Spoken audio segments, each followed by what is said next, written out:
Meanwhile, medical students, or as my rather talented producer Daniel is calling them, dirty doctors, are demanding the right to use sex work to help fund their studies.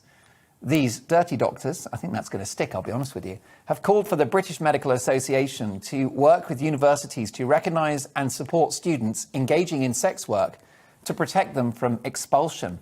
One might argue the natural next step is a sexually free society, whilst others may say that this degrading and undignified act of selling your body for money is very, very bad for the NHS. Joining me now is James Cow, ex-medical professional turned OnlyFans content creator. We spoke recently. Great to have you back on the show, James.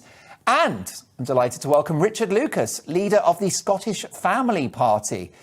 Now, I know that you understand, you feel, James, this to be a complex issue. So what is your view about trainee doctors doing sex work? Is it a good or a bad thing? I'm very much on the fence with this one, Mark. To be honest with you, I left healthcare before I started doing OnlyFans because it didn't sit right with me, purely because of the image of what society has on it. It's deemed wrong, and maybe with the issues of families and clients and the problems that may arise with that. It's just opening up a whole can of worms with dealing with families. And, when I was working in healthcare, it was just quite an issue. So I totally understand why not, but also it's a bigger issue with sex workers and how we're perceived. Yes, I mean, clearly, there are many medical students who face major financial challenges just handling, the cost of being a student. And sex work, it's perhaps an attractive option to some of them. I mean, can you blame them for doing it just for the money, James? And this is exactly sort of what I was saying earlier. It's how can we blame them? I mean, on the money they're being paid, they're students, they've got very small budgets. Where else do they go? It's McDonald's, £8 something an hour. It's totally understandable. I saw this as a longer term work for me, so I made the decision to leave and then start. But then there's some people that just need the extra money, whilst they're studying. So it is understandable. Yeah, I mean, clearly it's a very sort of challenging situation if you find yourself having to sell your body for sex. But Richard Lucas, leader of the Scottish Family Party, it's a reasonable alternative to making hamburgers in McDonald's, isn't it? Showing people your baps.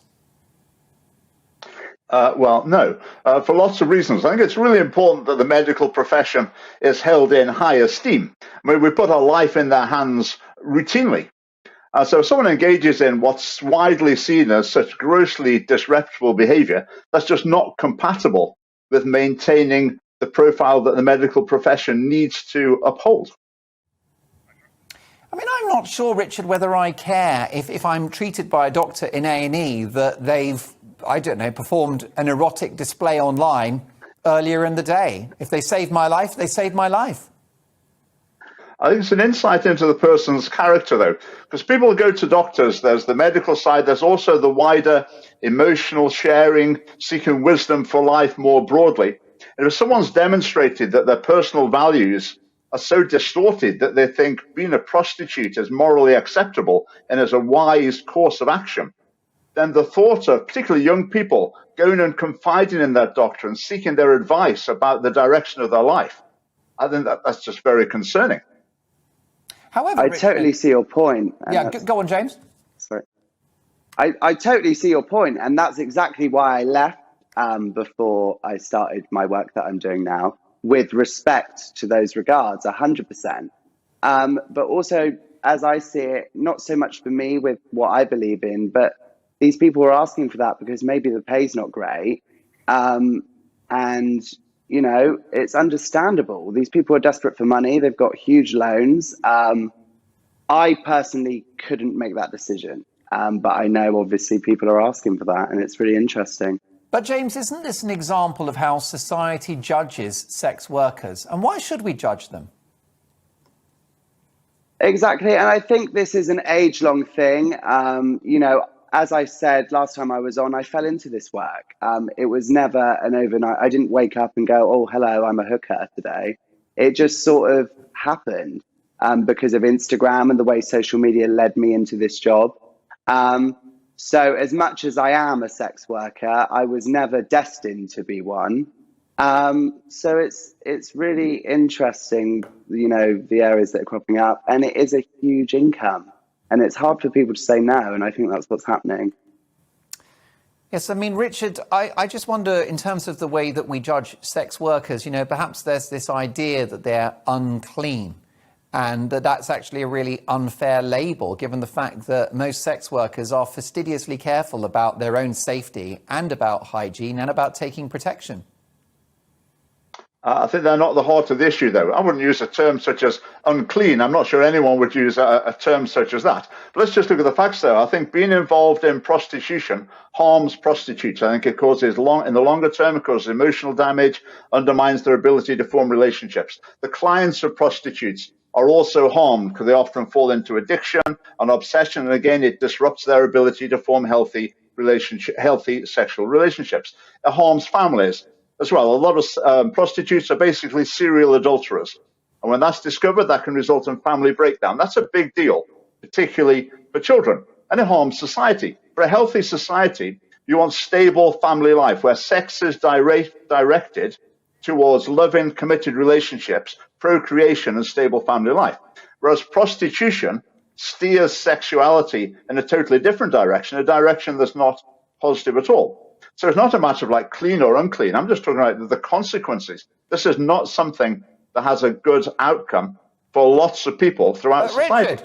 Richard, I mean, you're a dynamic... I think prostitution is one thing. Yeah. What I do is a completely different thing. I don't sleep with people for money. I just take pictures of myself and people pay to see them.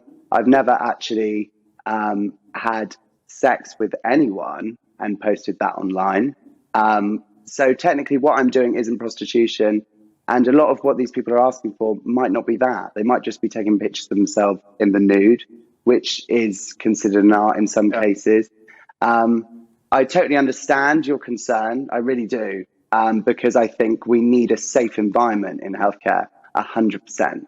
I worked in healthcare for 6 years. Could I answer about the form of sex worker involved? I mean, all I'm going to say here, I know it's very challenging to you. I don't take that lightly, but this is my feeling. I feel that even what you do is exploiting your clients. Because what sexuality is designed for part of what it's designed for is to create an emotional bond between people, a mutual emotional bond. Where I would suggest that what you're doing is you're using that emotional bond in order to hook people. Instead of hooking them into a loving relationship, you're hooking them into a commercial relationship. And I feel that that's exploitation.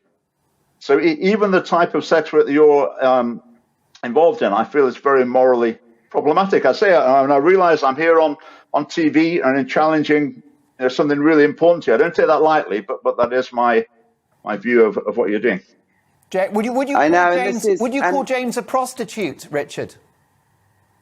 I don't think it would fulfill most people's definition of being a prostitute, no. But James, your reaction? It's like I said, before I started this interview, I wanted to sit on the fence purely because I see both sides and see both angles, and I try to be as fair as possible. Exploitation, I think it's a product, and you offer a product, it's like marketing. I spend a lot of time, it is a full-time job for me, and people get value from what I offer. This industry has been around for a long, long time. So it would be sad to say that all those years of sort of abuse this industry's got, that we're still thinking that way. But if that's the way it is, then, we've still got work to do. Richard? I think that answer didn't actually address the point I made at all. I feel it is exploitative to hook people into a form of sexual relationship and then exploit that in order to make money out of it. But Richard, that's what prostitutes do. That's the same with Richard. Is what James does? He's a really good-looking guy and clearly an intelligent chap as well. He's an entrepreneur. And he's actually providing a service to perhaps lonely people or even people in relationships that are not sexually fulfilling. And those customers are able to enjoy what he does and not be unfaithful to their partner. You could argue it's a very moral position. But what's the long-term effect? Does it lead people into personal satisfaction throughout their life, getting sort of online sexual highs? I don't believe it does. I believe that directs people down a road that ultimately is unsatisfying. Better than having an affair, I think a good analogy is drug dealers. Now, a drug dealer provides a service, provides people with what they want, but what they want, even though they might enjoy it in the short term, in the longer term can be addictive and ultimately harmful to people. So I think there are substantial parallels there. But Richard, you are a dynamic chap. You're a politician in Scotland, the founder of the Scottish Family Party. But you're not going to succeed in calling time on the world's oldest profession, are you? Well, the Scottish Parliament at the moment is going, well, I think soon it's going to look at criminalising the buying of sex. So I think that is seriously on the cards. Our policy is criminalise buying and selling sex. And now, would that eliminate prostitution? No, it wouldn't, in the same way that making murder illegal doesn't eliminate murder. But the fact is, I think that law would be beneficial for society. It would protect a lot of people from the harms that flow from the sex industry and from prostitution. But Richard, I respect your Christian faith, but are you not superimposing your religious values on others who may not be religious at all and have every right to do whatever they want with their body, including charge money for it? Now, it's interesting there, because I haven't presented any arguments at all from a religious perspective. All my arguments have been from the point of view of harms done to people. Look, yes, I think it is a moral judgment. A moral judgment about what James does, haven't you? You've said it's exploitative and you've implied that it's wrong morally. Yes, absolutely. I think it's wrong for those reasons I stated, which were rational reasons. But also, I think when it comes to morality, also conscience plays a part. A very important part of moral thinking is just what we know. We know something's wrong. Without having to reason about it, our conscience tells us that something's wrong. So when it comes to sexuality in the context of a commercial agreement, that's just something that my conscience, and I think the majority of people's conscience, screams to them loud and clear, that's wrong. That's something that hadn't ought to be happening. Hypothetically, Richard, if I was to present you with an example of a medical student that had sold naked pictures of themselves online, they've not engaged in any sex, but they've just, they've actually done something similar to what James does, which is just essentially to have themselves photographed looking absolutely gorgeous, looking very alluring to a willing subscriber. Would you seriously end their career prospects and have them struck off by the NHS? I think how you deal with individuals would depend on their individual circumstances. I think the BMA should uphold the principle that sex work is incompatible with being a doctor. Now, if someone finds themselves involved in sex work, if someone makes a bad decision, in my view, at some point, I'm not saying that should be the end of their career, strike them off, they'll never be a doctor again. There might be a place for some restoration, compassion, whatever. But as a matter of principle for the BMA, I think they should have a position that sex work of any sort is incompatible with being a member of the medical profession. James, is being a glamour model incompatible with being a good doctor? I think sex workers have been around for a long time and will continue to be so, as much as big corporations try and sort of minimize the issue, and that's usually a financial issue for them. As much as they try and minimize it, we're not going anywhere. It's always going to be a natural product. And, it's just really sad that we still have these views. As much as I respect them, I think, everyone deserves to exist. And if you choose a certain job in your life that isn't necessarily hurting anyone, then you should be allowed to do that. But that's the whole point, is it is hurting people. That's what I've been saying over and over again. It hasn't been replied. It does hurt people, many, many people. And that's been my point. But I support a lot of people as well. My feeling, Richard, is that you don't like the principle of sex work, but you haven't really identified why it's an issue for medical professionals. It's a rather blanket judgment that you've made.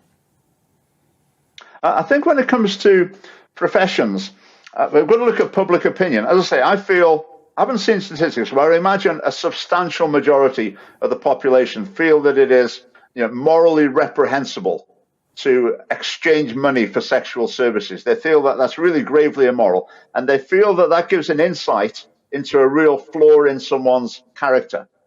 And I think that would undermine people's trust in the medical profession, and it would undermine their confidence in their judgment. And there's also the point that the doctors don't just dispense pills, they also dispense life wisdom. People come and share where they are in their life, where they want to go, various issues that are not strictly medical.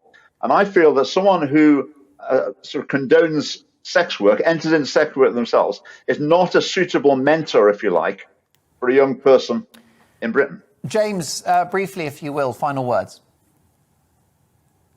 I think live and let live, stay as positive as we can. And, it's been going on for a long time now. And hopefully one day we'll find peace in this industry. I'm not saying I'm going to be in this industry forever, but I think everyone deserves respect if they're not causing harm to others. And that's basically how I feel. So, can I thank you both for a fascinating and very civil and well-balanced debate? James Cal is a nurse turned OnlyFans content creator, and Richard Lucas is from the Scottish Family Party. My sincere thanks to both of you for that.